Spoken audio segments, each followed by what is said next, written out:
I think it's important for Ford to sponsor events like the Ford HBCU Business Classic because it represents the forward progress in entrepreneurship, education, and practicum that is needed, especially in the minority community.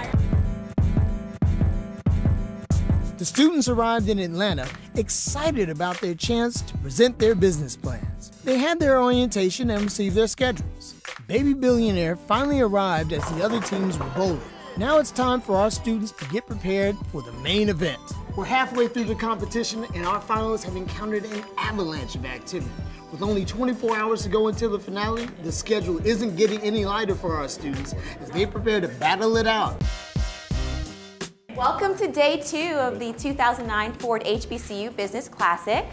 We want to make sure that you're able to showcase your business plans in the best possible light. Media training, they taught us to enunciate, not speak too fast, speak clearly. Just think about what you were saying before. It's an off-cuff question. So what would you buy a Ford? Would I buy a Ford vehicle? Yes, I would. Especially if they provided me with one. Way to seize an opportunity. That's how to jump on it. That's the way to jump on it. It's very important for HBCU students as well as just students in general to have the proper media training. And we definitely want them to be able to present their plans in the best possible light. And so that's why we thought it was important for them to have this media training session. So what was the most difficult part of creating your plan? In regards to the development of my plan, the most difficult aspect is actually finding comparable businesses as competitors. I'm currently operating in a form of a niche market because not many companies, larger companies, try to service the small businesses. Jamari is a firecracker. That's what's interesting about him. He seems so enthusiastic and so excited. They noticed that I was overemphasizing, essentially. I was over-energizing my words. If you had to describe the love you feel for your mother, what's it like? The love that I have for my mother is definitely something, it's actually ingrained inside the way that I act, inside the way that I'm destined to progress my life. So it's not something that I can really put into a word, it's my lifestyle. How would your life be different if your mother wasn't in your life? My life, I wouldn't be where I am now. I definitely couldn't have achieved anything I've achieved now. She was the foundation of majority of my skill set that I have now. So I really wouldn't be, I don't know where I'd be. When you talk about your mother, you see the cadence you get into, it's genuine to you. It's how you feel. Right.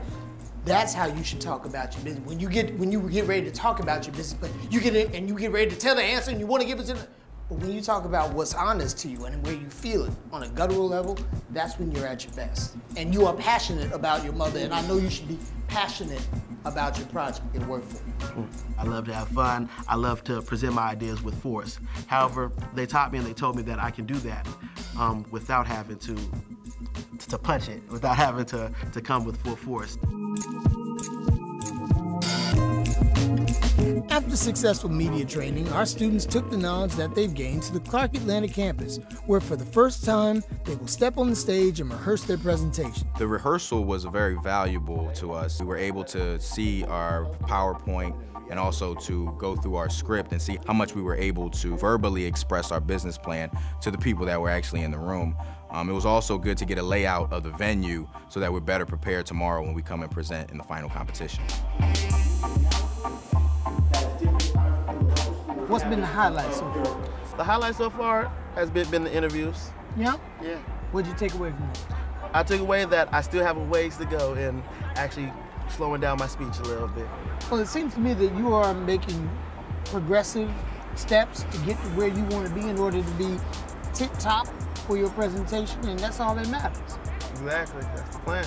So, you know, since we're here buckled up and all safe, why don't, let's go for a spin. Absolutely. Don't go too crazy now. I don't want you to have a lead foot.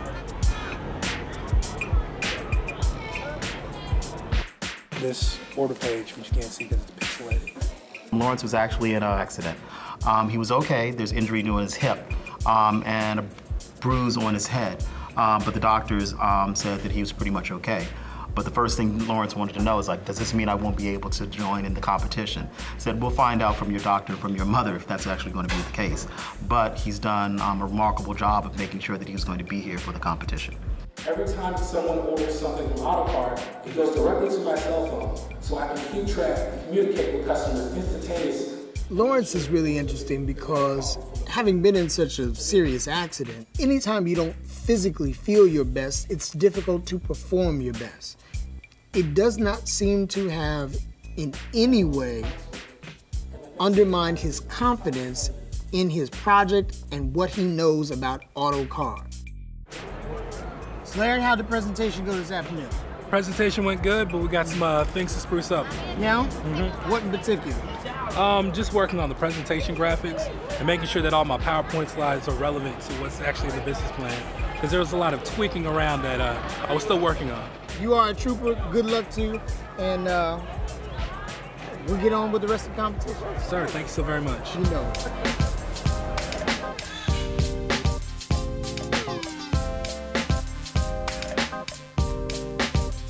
We are able to achieve sustainability through strategic alliances and related professional enterprises and related, which is under the U.S.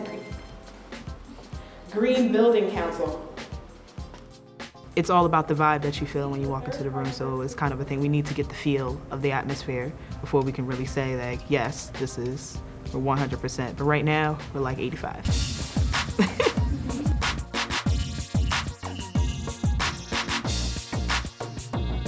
The Baby Billionaire idea was a synergy of both, where we sought to impact the community as well as to turn it into a viable business. We've had a chance to rehearse, but it did not come without its challenges. Our PowerPoint just did not work today, so we have to recreate it tonight. Baby Billionaire has a long night ahead of them, and V-Med seems confident. Is Lawrence going to iron out the kinks? Can Legacy Art bring it up to 100%? Will Haj Media slow it down?